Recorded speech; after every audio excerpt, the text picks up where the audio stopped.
오늘 우리에게 주시는 하나님의 말씀 함께 보도록 하겠습니다. 에베소서 1장 4절로 7절까지 말씀입니다. 에베소서 1장 4절로 7절까지 말씀 우리 함께 합독하도록 하겠습니다. 시작. 찬송하리로다. 하나님 곧 우리 주 예수 그리스도의 아버지께서 그리스도 안에서 하늘에 속한 모든 신령한 복을 우리에게 주시되 곧 창세전에 그리스도 안에서 우리를 택하사 우리로 사랑 안에서 그 앞에 거룩하고 흠이 없게 하시려고 그 기쁘신 뜻대로 우리를 예정하사 예수 그리스도로 말미암아 자기의 아들들이 되게 하셨으니 이는 그가 사랑하시는 자 안에서 우리에게 거저 주시는 바 그의 은혜의 영광을 찬송하게 하려는 것이라. 우리는 그리스도 안에서 그의 은혜의 풍성함을 따라 그의 피로 말미암아 속량 곧 죄 사함을 받았느니라. 아멘. 오늘도 좀 중요한 성경적 사고의 틀과 함께 성경적 삶이란 무엇인가에 대해서 좀 알아보도록 하겠습니다. 지난 시간에 저는 내용을 잠깐 요약을 하면 하늘에 속한 신령한 복을 받은 자들이 고백하며 감사하는 것, 그것이 참된 찬양을 하는 것이고 또 그 찬양이야말로 하나님을 믿는 사람들의 고백이라고 말씀을 드렸습니다. 하늘에 속한 신령한 복, 그것을 알지 못하고 깨닫지 못하는 자들이 하는 찬양은 결국 우리의 만족과 유익을 채우는 데에 비롯되어진 것이기 때문에 그것이 참된 찬양이 될 수 없다고 말씀을 드렸습니다. 그리고 그 하늘에 속한 신령한 복이란 창세적 언약이 가지는 그 효력이며 그 유효한 약속 가운데 우리에게 허락되어진 복이라고 말씀을 드렸습니다. 그러면서 창세적 언약이 주는 약속과는 달리 그 창세적 언약이 주는 어떻게 보면 그 의문들이 좀 많이 생기게 되는 것을 또 이렇게 그 언약에 대해 생각을 하면 할수록 나타나게 됩니다. 몇 가지 예를 든다면 우리는 그럼 왜 태어났느냐? 우리는 지금 막 살아도 되느냐? 우리는 아무렇게나 믿어도 결국은 잘 믿게 되는 것이라면 뭐하러 믿음 생활을 하느냐? 이런 의문이 들게 됩니다. 또 그런 의문이 들 것이라 생각이 되어집니다. 그런데 이런 생각을 해보신 적은 있으십니까? 만약 그렇다면 여러분들의 신앙생활은 왜 하는 것일까요? 또한 그런 생각이 든다면 어떻게 보면 태어나고 싶지도 않다는 것일 수 있고 또 지금 이렇게 신앙을 지키며 사는 것이 너무나 귀찮고 싫다는 것을 반증하는 것일 수 있다는 생각을 해보신 적은 없습니까? 굳이 신앙생활을 왜 해야 되지라고 한다면 그 신앙생활은 그 사람에게 있어서 그런 의미가 되지 않겠습니까? 요즘 현대인들, 직장인들 향해서 이런 이야기를 합니다. 성실한 무기징역을 사는 삶을 살아가는 사람들. 사업을 하는 사람들이나 다른 사람들 밑에서 일하는 사람들이나 혹은 자기가 찾아서 일을 하는 사람들이나 저마다 다른 모습들이지만 모두가 다 자신의 삶에 성실합니다. 그리고 성실하려고 합니다. 그리고 저마다의 삶의 의미를 부여하면서 성실히 살아갑니다. 하지만 조금 더 깊이 들여다보면 저는 그런 생각이 들더라고요. 삶에 묶여서 그렇게 성실히 살아가야만 된다라고 하는 그 삶에 묶여서 징역을 살아가고 있는 사람들로 밖에는 보여지지 않더라고요. 자신에게 주어진 삶을 성실히 살아가는 무기징역수. 물론 좋은 의미로 생각할 수도 있습니다. 뭔가에 성실히 할 수 있다는 것이 행복하다고 말할 수도 있기 때문입니다. 하지만 조금은 가난한 해석일 수 있습니다. 그래서 좀 더 깊이 깨달은 사람들은 언제나 그렇듯 자이든 타이든 종교라는 생활에 귀의를 합니다. 결국은 돌아가 안착을 합니다. 모든 것을 버리고 모든 것을 내려놓고 자신은 무기징역보다는 자유를 찾겠다는 것이죠. 하지만 돌아가 의지해야 할 곳을 갔지만 여전히 거기에도 남아있는 자신이라는 직력이 있습니다. 그것으로 인해 결국은 또다시 그곳에서 직력을 살아갑니다. 그래서 성경은 이런 말씀으로 우리를 가르칩니다. 너는 흙에서 왔으니 흙으로 말미암았으니 흙으로 돌아가라. 여기에 있는 여러분들은 어떻게 생각을 하십니까? 여러분들이 살아가는 인생은 어떤 인생인 것 같습니까? 하나님이 다 알아서 특정 섭리하셨다고 하는데 우리가 지금 살아가는 인생은 과연 어떤 의미가 있나라고 생각을 하십니까? 성경은 그것을 가리켜서 우리의 인생을 가리켜서 죄라고 얘기합니다. 죄라고 하니까 여러분들 자꾸 나쁜 것이다라고 생각하지 마십시오. 다음에 제가 죄에 대해서 여러분들에게 설명을 드릴 기회가 있을 텐데 죄라는 것은 사실상 나쁜 것도 아니고 좋은 것도 아닙니다. 네. 이렇게 예를 들면 될까요? 우리가 아침에 아침밥을 먹는 게 좋아, 안 먹는 게 좋아? 라고 물으면 어떤 사람은 아침밥을 먹는 게 좋다고 하는 사람들이 있고 학자들이, 어떤 사람은 아침밥을 안 먹는 게 좋다라고 말하는 학자들도 있습니다. 그래서 이렇게 생각하지 않습니까? 아침밥을 먹어도 좋고 안 먹어도 좋고 그걸 굳이 말을 해야 되나? 그냥 다 좋은 거 아니야? 우리는 이런 고백을 드린 적이 많을 겁니다. 하나님 용서해 주십시오. 우리가 늘 밥 먹듯이 죄를 짓습니다. 맞아요. 우리는 사실상 숨 쉬는 것도 죄입니다. 사람들은 언제나 하나님의 자리에 자신이 있으려고 하죠. 우리가 뭔가를 만들어내 보려고 하는 그 생각, 그게 바로 창조주 하나님의 뜻에 의문을 가지는 겁니다. 모세가 가졌던 의문이었고 가룟 유다가 가졌던 의문입니다. 그럼 우리는 도대체 뭡니까? 왜 살려주셨습니까? 왜 부르셨습니까? 왜 살게 하셨습니까? 숨 쉬는 것까지도 죄인데. 오늘 성경은 이렇게 표현합니다. 에베소서 1장 4절로 5절. 곧 창세전에 그리스도 안에서 우리를 택하사 우리로 사랑 안에서 그 앞에 거룩하고 흠이 없게 하시려고 그 기쁘신 뜻대로 우리를 예정하사 예수 그리스도로 말미암아 자기 아들들이 되게 하셨으니라고 합니다. 하나님은 우리를 창세전에 프로 카타바이노 코스모스입니다. 카타바이노가 그게 이제 코스모스가 이제 세상이거든요. 세상을 만들기, 어떤 창조하기 이전에라는 겁니다. 이 세상을 세우기 전에 우리를 택했다고 합니다. 그 말은 부르셔서 세웠다라고 하는 의미거든요. 하나님이 이 세상을 만드시기 전에 우리 성도들을 먼저 세워두셨다고 합니다. 그리고 그 성도들, 세워두었던 그 성도들을 위해 이 세상을 만드셨다고 하는 거예요. 다시 설명하는 좀 그러니까 그렇게 하신 이유가 우리로 사랑 안에서 그 앞에 거룩하고 흠이 없게 하시려고 라고 합니다. 여러분 이 말의 의미를 아십니까? 우리로 말미암아 그 놀라운 하나님 그 사랑 안에서 그 앞에 거룩하고 흠이 없게 하시려고 우리를 택하셨다고 그래요.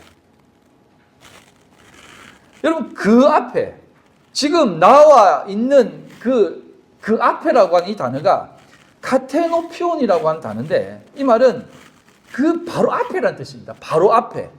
그 시선이 머무는 곳, 면전 앞에 볼 수 있는 곳에 우리를 두게 한다는 것입니다.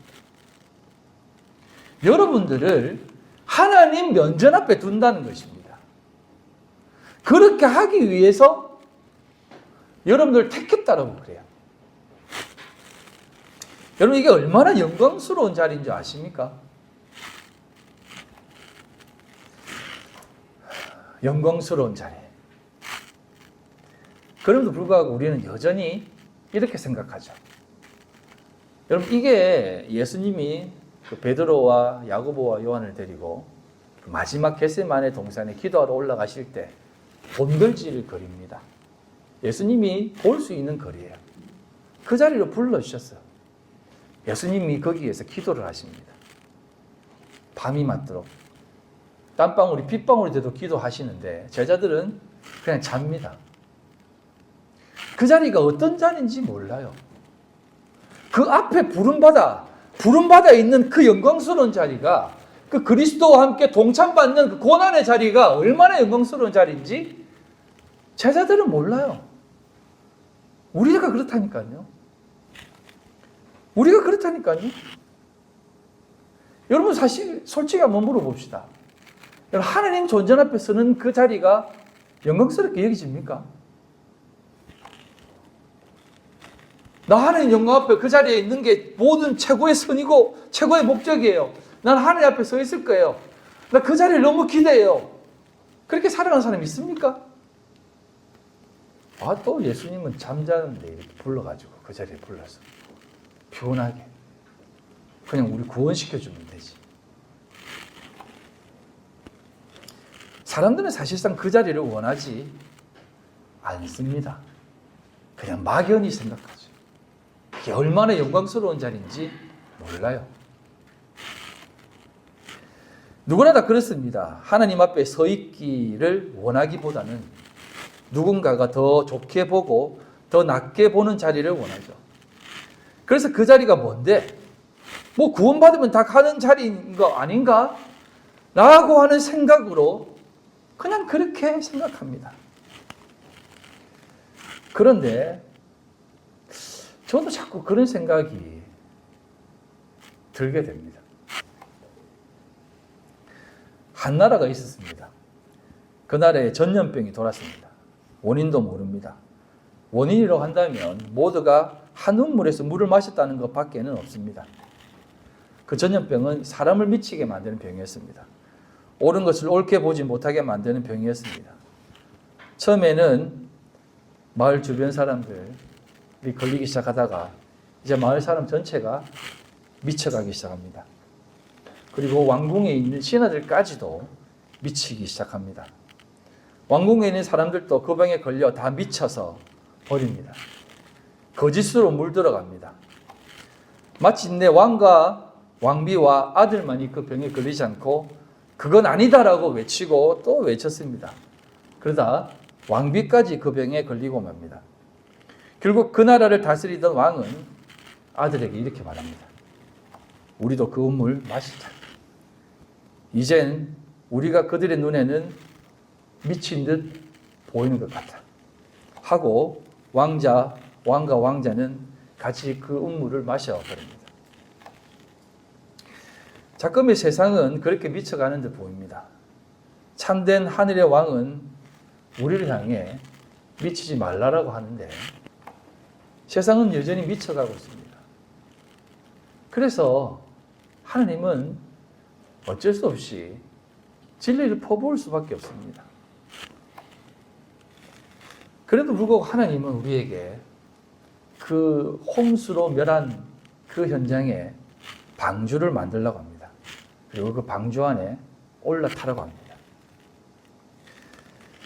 우리는 사실 아직도 잘 모릅니다. 그 앞에 선다는 것이 얼마나 영광스러운 자리인지, 그렇게 살아났다라는 것이 얼마나 영광스러운 자리인지 모릅니다. 왜냐하면 아무도 그 자리에 있는 것을 못 봤거든요. 그게 어떤 자리인지 모르거든요.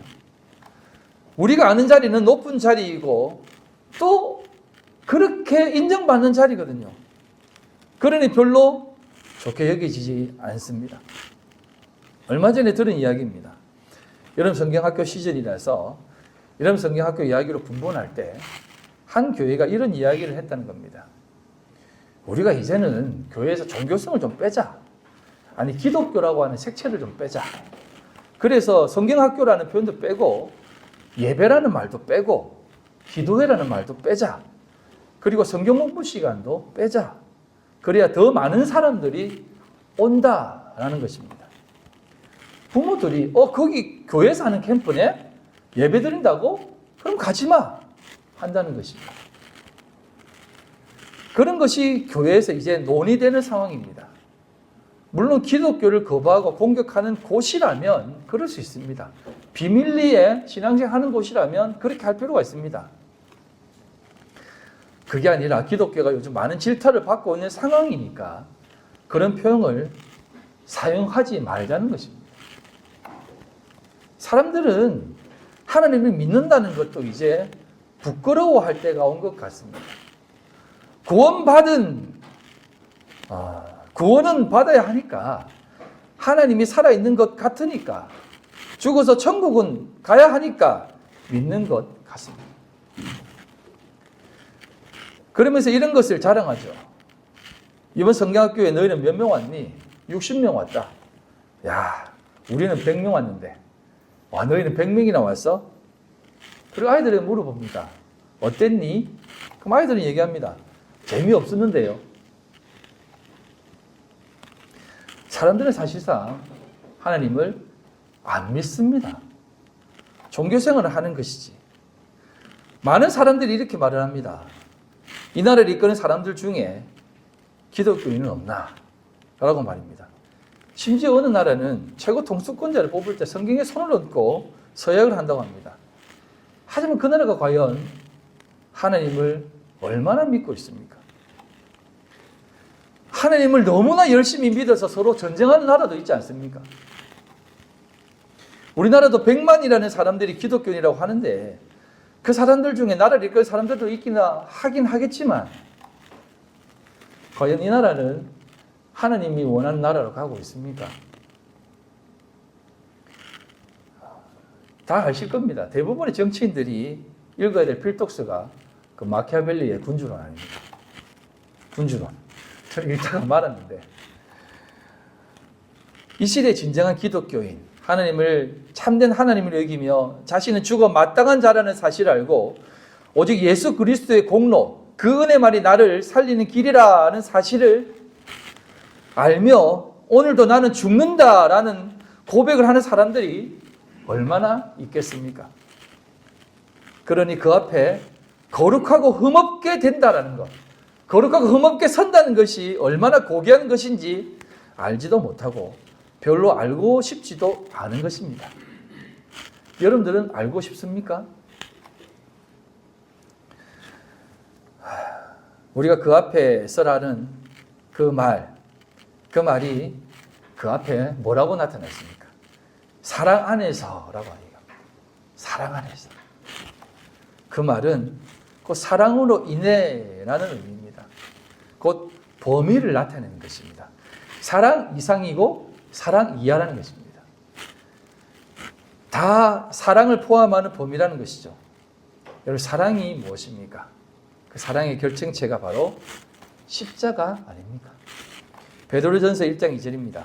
곧 하나님 아버지의 미리 아심을 따라 성령이 거룩하게 하심으로 순종함과 예수 그리스도의 피뿌림을 얻기 위하여 택하심을 받은 자들에게 편지한다고 합니다. 피뿌림을 얻기 위하여 택하심을 받은 자들이라는 것입니다. 여러분, 우리가 왜 택함을 받았다고요? 그리스도의 피뿌림을 받기 위해서 택함을 받았다는 것이에요. 이게 바로 그 사랑 안에서 택함을 받았다는 것입니다. 여러분, 우리가 택함 받은 것은 그 그리스도의 공로를 얻기 위해서 받은 것이에요. 우리를 그 자리에 불러주셨는데 나와 함께 피가 땀이 핏방울이 되도록 기도하자라고 하는 그 하나님 앞에 자리로 불러주셨는데 우리는 그게 잠만 자고 있다니까요. 그래서 예수님은 자신 스스로도 피를 흘렸지만 그 피를 흘려 우리를 덮어주신다는 겁니다. 우리를 그것을 얻게 하기 위해서 자신이 죽으신다는 것입니다. 골로새서 1장 22절 이제는 그 육체의 죽음으로 말미암아 화목하게 하사 너희를 거룩하고 흠없고 책망할 것이 없는 자로 그 앞에 세우고자 하셨다는 것입니다. 화목이라는 말이 나오고 거룩하고 흠없고 책망할 것이 없는 자로 그 앞에 세우고자 그렇게 죽으신 것입니다. 그게 사랑 안에서입니다. 우리가 그렇게 못났고 우리가 그렇게 연약하고 우리가 늘 여전히 그렇게 살지만 사랑으로 그가 우리를 피를 뿌려 덮어버리셨다는 것입니다. 그게 은혜라는 것입니다. 조금만 더 생각해 볼까요? 여러분 이제 이런 생각을 해보신 적 있습니까? 성경은 왜 우리에게 주어진 것일까요? 읽고 구원받으라고 주신 것입니까? 아니잖아요. 구원은 오직 하나님의 선택에 의해서 은혜로만 주어지는 거잖아요. 맞죠? 근데 왜 우리에게 이 성경을 주고 왜 이 성경이 우리에게 필요한 것일까요? 구원받은 성도들에게 구원이라는 것이 어떤 것을 설명해 주기 위해서 이 성경이 주어진 건 아니겠습니까? 그렇다면 이게 분량이 좀 많잖아요. 안 그렇습니까? 단순히 구원이라고 하는 것이 목적이라면 하나님의 아들이신 예수 그리스도를 인정하고 그분의 공로, 십자가의 공로를 믿고 의지하면 구원받는다라는 것을 끝내면 되는 것이지 왜 굳이 이렇게 두꺼운 성경책을 우리에게 주신 것일까요? 왜 우리에게 이 인생의 삶을 주신 것일까요? 라고 하는 그 물음과 똑같은 것입니다. 몇 마디 말이면 충분한데 그런데 여러분 성경을 자세히 보면 그렇지 않습니까? 창세기부터 요한계시록까지 왜 그 긴 구력이 필요하냐면 우리가 알다시피 구원은 전적으로 하나님으로부터 시작하여 하나님으로 완성되어지는 것입니다. 그런데 그렇게 하신 것은 그 구원은 하나님께서 시작해서 하나님께서 그 끝나는 것이시지만 그렇게 택함받은 사람들이 그렇다면 어떻게 살아가야 되는가라는 것을 말씀해 주시기 위해서 성경을 기록하신 것이잖아요. 그런데 그게 창세기부터 요한계시록으로 끝내는 것이 무엇이냐면 그럼 창세기가 무엇입니까? 창조죠. 시작입니다. 요한계시록이 뭡니까? 끝이라고 말하지만 그게 완성이거든요. 그렇다면 이 구원받은 사람들에게 지어진 이 성경책은 여러분 우리 구원받은 사람들이 어떻게 시작되었는지를 말하고 어떻게 완성되어지는가를 말하기 위해서 그 성경책이 지어진 것이에요. 그게 무엇입니까? 새 예루살렘. 하늘에서 구름같이 허다한 증인들이 내려오는데 예루살렘 성전과 같다라고 하지 않습니까? 이게 우리 성도들의 삶이라는 겁니다. 그게 성경의 기록 목적이라는 것입니다. 우리는 구원받는 것이 아니라 구원받는 것으로 끝나는 것이 아니라 구원받은 성도들이 이 세상 살면서 어떻게 완성되어지는가를 가르쳐주기 위해서 이것을 기록한 것입니다. 그래서 우리에게 이 세상을 주신 것이고 이 세상을 창조하신 이유와 목적은 여러분들이 어떻게 지어져 가야 되는가를 나타내기 위해서 이 삶이 되어진 것이다 이 말입니다. 그래서 이 교회도 알곡과 가라지가 있는 것이고 이 세상 가운데에서도 잘 나가는 사람들이 있고 못 나가는 사람들도 있는 것입니다.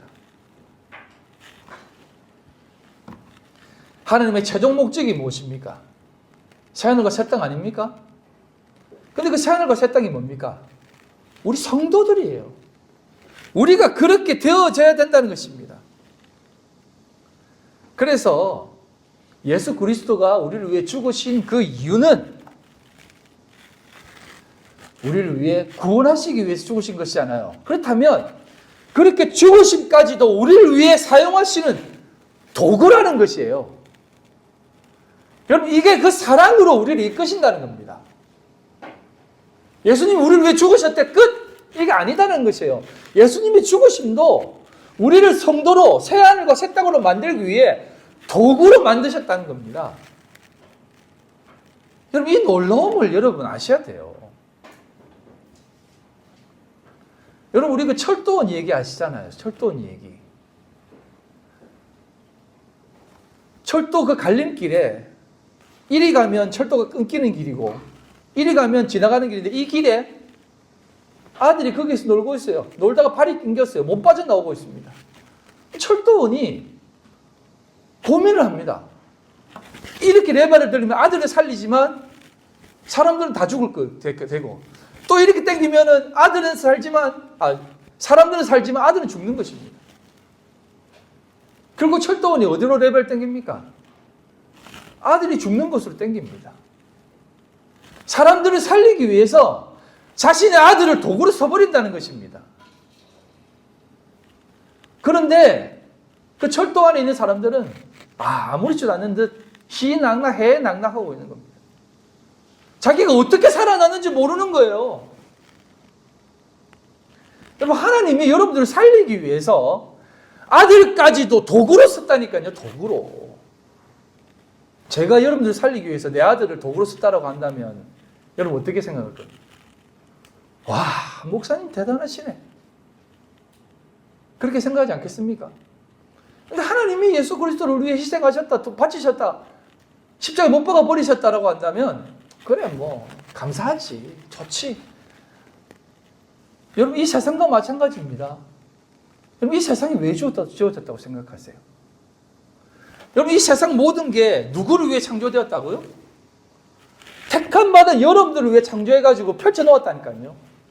그런데 이 세상 살면서 얼마나 불평하고 불만하고 꼭 중딩들 초딩들 하는 행동하지 않습니까? 몸에 좋은 거 먹이려고 하면 맛없어, 이런 걸 왜 줘? 이빨 닦으라면 왜 이빨 닦아야 돼? 잠 일찍 자라 왜 일찍 자야 돼? 휴대폰 그만 봐라 왜 봐야 돼? 내가 보고 싶은 거 보고 싶은데. 부모가 자식들을 왜 그렇게 희생하고 애를 쓰면 왜 내가 그래 살아야 되는데? 내가 엄마의 희생양이야? 내가 엄마의 도구야? 그래서 부모님들 한 얘기가 있습니다. 니 닮은 새끼 딱 낳아봐라. 그럼 내 마음 알 거다. 그래서 성도가 자식을 낳는 거예요.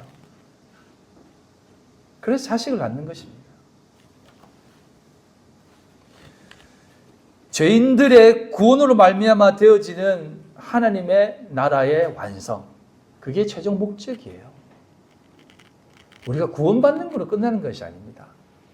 이 세상 살아나가는 것은 하나님의 나라의 완성입니다. 그게 바로 여러분들이에요. 여러분들이 하나님의 나라잖아요. 그렇기 때문에 여러분, 어떻게 이 세상 가운데 완성이 되어진다고 생각하십니까? 여러분, 하나님 나라가 어떻게 완성이 되어지는 것 같아요? 여기에서 여러분들이 좀 깊이 깨달아야 돼요. 제가 왜 이런 얘기를 자꾸 하는지 여러분들은 이제는 조금 아셔야 될 것 같습니다. 물론 듣지 못하는 자들이 있겠지만 여러분들은 이제 알아들으셔야 돼요. 이 역사와 이 역사 속, 인생 속에서 끊임없이 스스로의 힘으로 구축하려고 하는 이 역사 속에서 우리는요, 계속해서 실패되어져야 돼요. 계속해서 죽어져야 되고, 그럼에도 불구하고 끊임없이 시도해야 됩니다. 왜? 그래야만, 실패되어져야만, 내가 예수의 피가 없이는 설 수 없구나라는 것을 알 수 있게 되거든요. 여러분, 승승장구하고 잘 나가는 사람들에게 있어서 무슨 은혜가 필요합니까? 안 그래요? 저는 뭐 진짜 이런 얘기는 하고 싶지 않지만 감히 얘기하기는 정말 사람들이 1000명, 2000명 모인다면 저는 교회를 얘기하는 겁니다. 성도들에게 얘기하는 것이 성도라고 하는 곳을 얘기하는 겁니다. 1000명, 2000명, 10,000명이 모이면 거기에 무슨 하나님의 은혜가 필요해요. 솔직히 기획이 필요하고 노하우가 필요하고 어떤 해야 될 어떤 시스템이 필요하고 관리가 필요하지. 그게 무슨 하나님의 은혜가 필요해요. 그게 무슨 무릎 꿇음이 있겠습니까? 그게 무슨 무릎 꿇음이 있겠어요. 목사들이 새벽기도 나가가지고 무슨 기도하겠습니까? 이 많이 보내준 성도 어떻게 하면 잘 관리할 수 있습니까? 어떻게 하면 이 사람들 안 떨어져 나가겠습니까? 그런 기도 안 하겠습니까?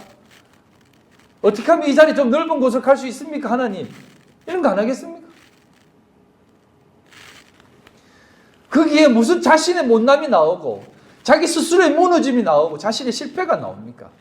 예수 그리스도 피를 뭘 의지하겠습니까? 거기에서 나는 죽을 죄인입니다. 나를 죽여주세요. 나는 쓰레기입니다. 라는 고백이 나오겠습니까? 그래서 이 역사가 있는 것입니다. 오늘 권사님이 기도하셨죠. 왜 홍수가 나고 사람들이 죽어나가고 전쟁의 곳곳에서 그렇게 피 흘림이 있는 줄 아십니까? 여러분, 그곳에서 하나님을 간절히 찾는 그 역사가 일어나는 것입니다. 여러분들이 그 전쟁을 일어나는 그 현장을 바라보면서 어떤 생각이 듭니까? 나와 상관없는 곳이잖아요, 솔직히. 아유, 불쌍하네. 인간들은 왜 저렇게 쓰레기지? 라고 하는 생각하면서 나는 그래도 괜찮지. 나는 저 푸틴하고는 다르지. 나는 저놈하고는 다르지. 나는 저 북쪽에 있는 돼지하고 다르지. 라고 하는 생각하지 않습니까? 나는 저 정치인들과 다르지. 여러분, 왜 다윗이 다윗 되는 줄 아십니까?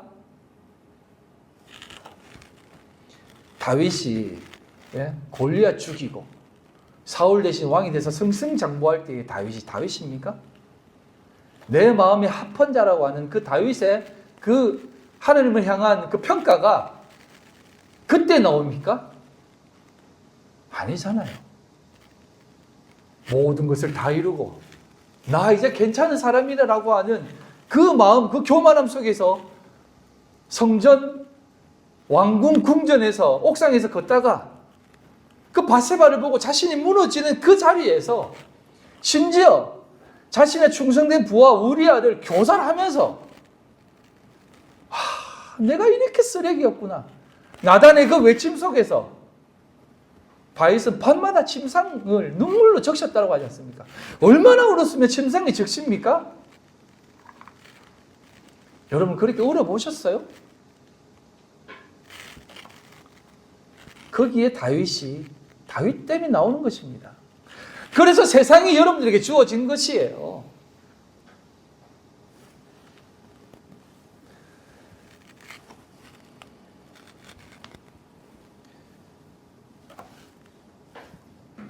이 땅 살아가면서 숨 쉴 틈 없이 살아가는 그 죽은 자의 삶.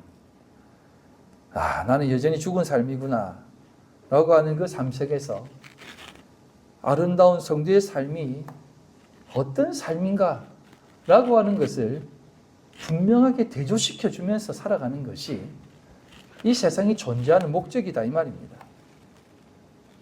그 성도의 삶 속에서 아름다운 삶이 무엇인가를 나타내는 그 삶.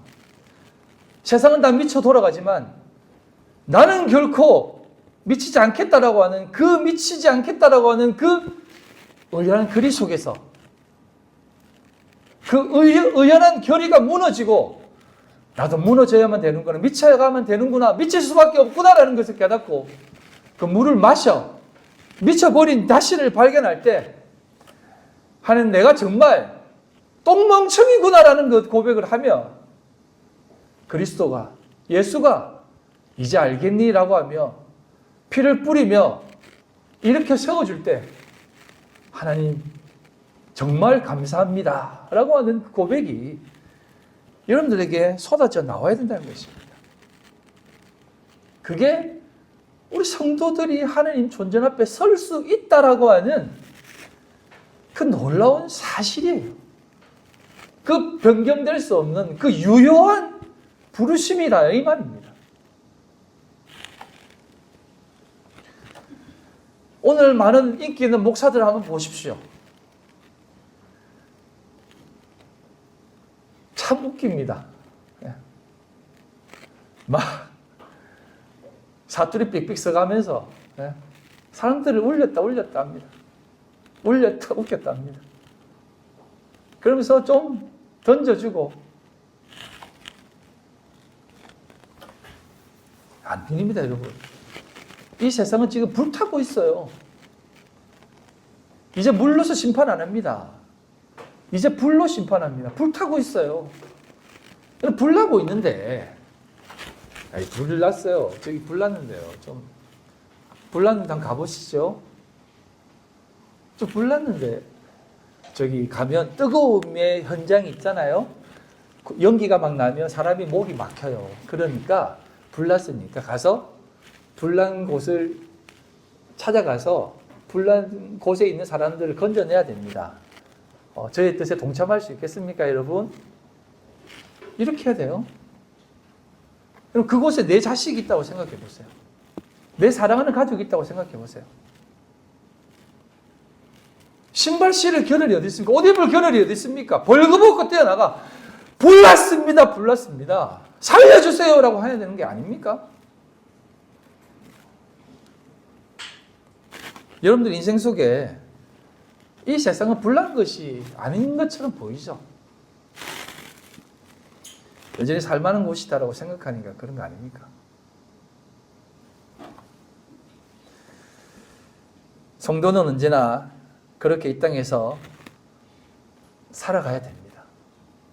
그래서 하나님은요, 그 삶을 깨닫게 하기 위해서 참 말하기 힘든 일이지만 이렇게 우리를 이끌어 가십니다.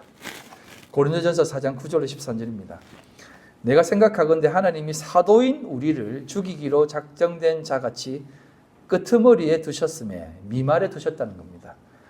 이게 이제 전쟁을 하고 나서 이렇게 귀환을 할 때 전쟁에 그 성전 한 사람은 제일 앞에서 막 꽃을 뿌립니다. 꽃을 뿌리는 이유가 몸에 피 비린내가 나거든요. 그걸 없애기 위해서 꽃을 뿌리는 겁니다. 꽃을 뿌리는 겁니다. 근데 그 전쟁, 그 행렬 제일 끄트머리에 있는 그 사람들이 누굽니까? 전쟁 포도들이에요. 한 치 앞도 내다볼 수 있는 그 어떻게 될지 모르는 운명에 끌림 받고 가는 사람들. 그게 미말, 끄트머리의 삶입니다. 우리는 세계 곧 천사와 사람들에게 구경거리가 되었도다.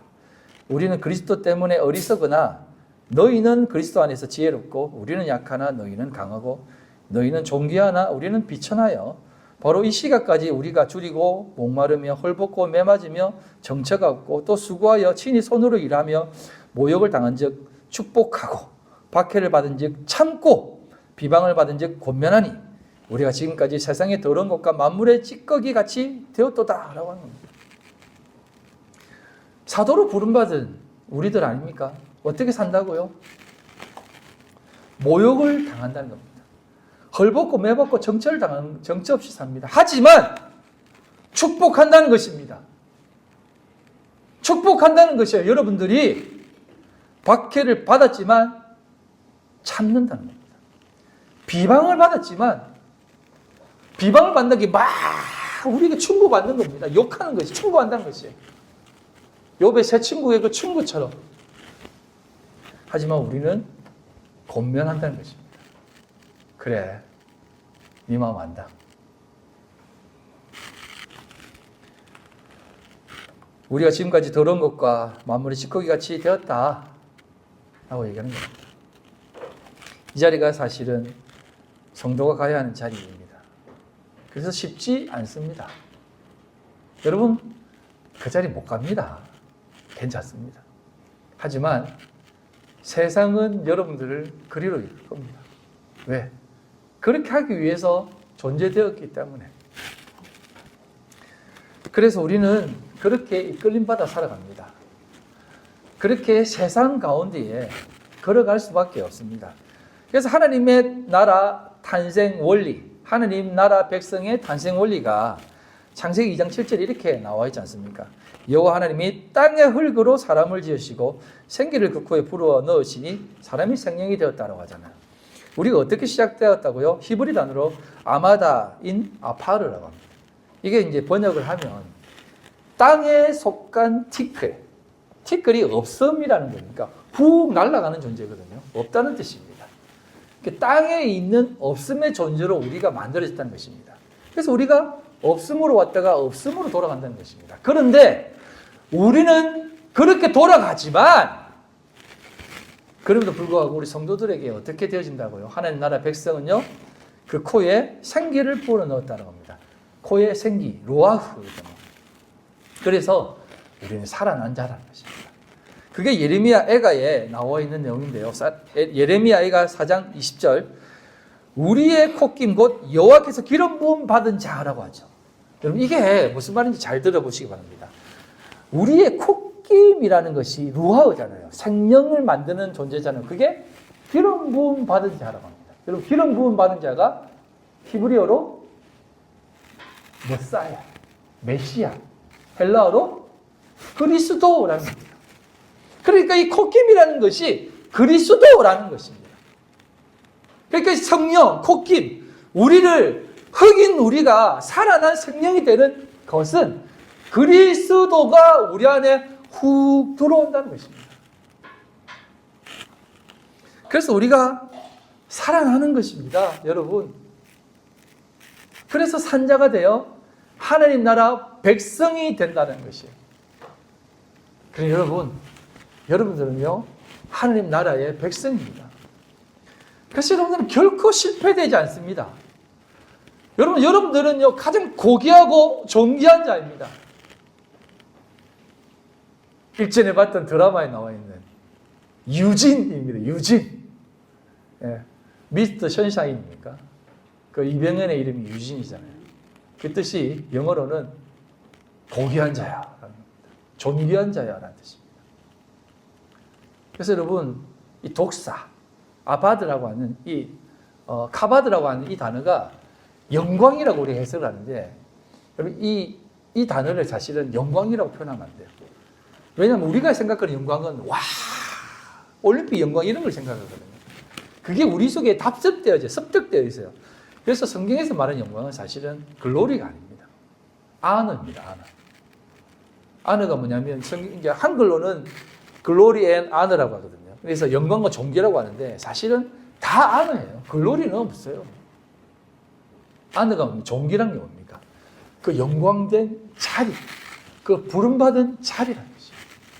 우리가 그 영광의 자리로, 존귀의 자리로 부름받는 것이, 우리 흙과 같은 우리가 그 존귀하게 된다는 것입니다, 여러분들이.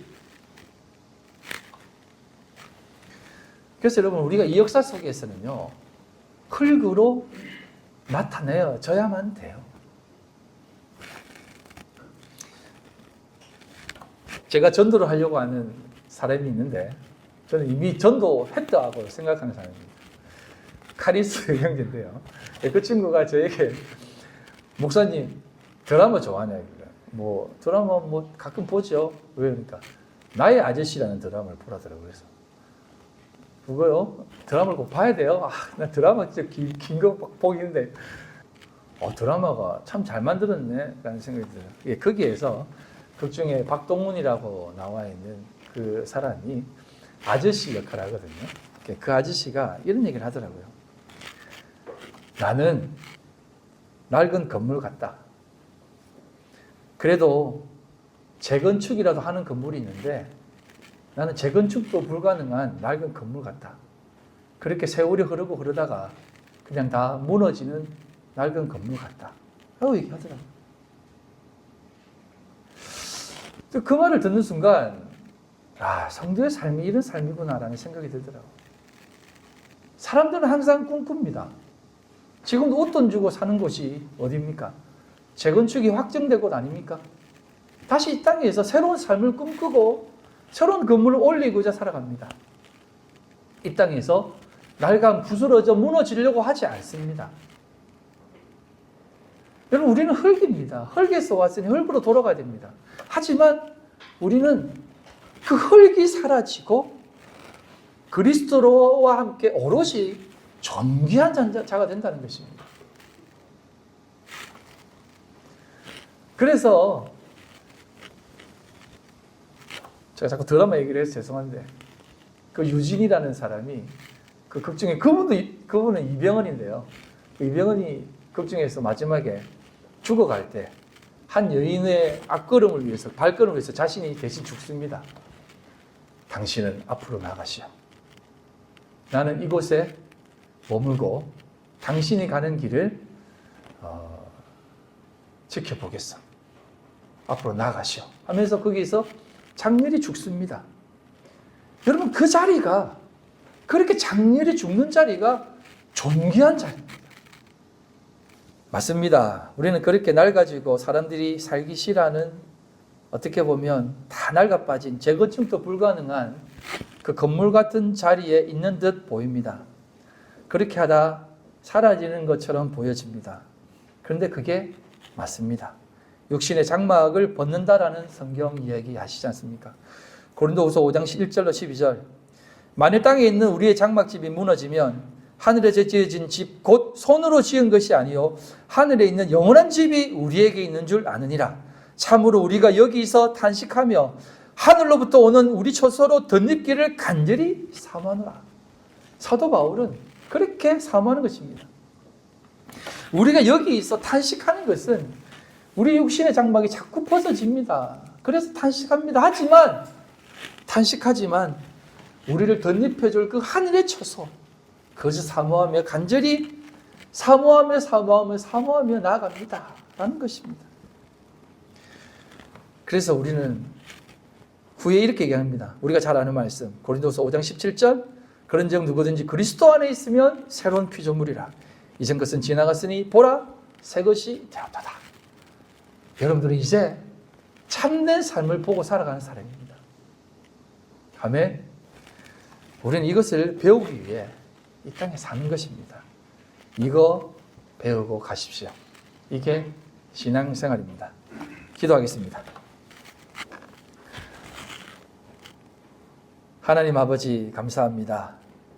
오늘을 살아가는 우리들의 삶이 이 땅 가운데 오롯이 서게 하여 주시옵소서. 그러나 아버지 하나님 앞에 다시 한번 기도합니다. 우리 성도들 너무 힘들지 않게 해주십시오.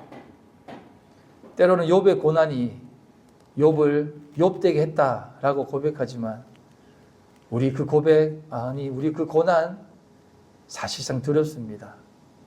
다윗이 걸어간 그 길 두렵습니다. 야곱이 걸어간 길 두렵습니다. 성도들, 사도들이 걸어간 길 우리 두렵습니다. 그러니 하나님 아버지 그 길 걸어가는 그 삶 가운데에 하나님 한 걸음만 한 보폭만 걸어가게 해주십시오. 그래야 해서 가장 귀하고 복된 자리 완성시켜 주십시오. 예수님 이름으로 기도드립니다. 아멘.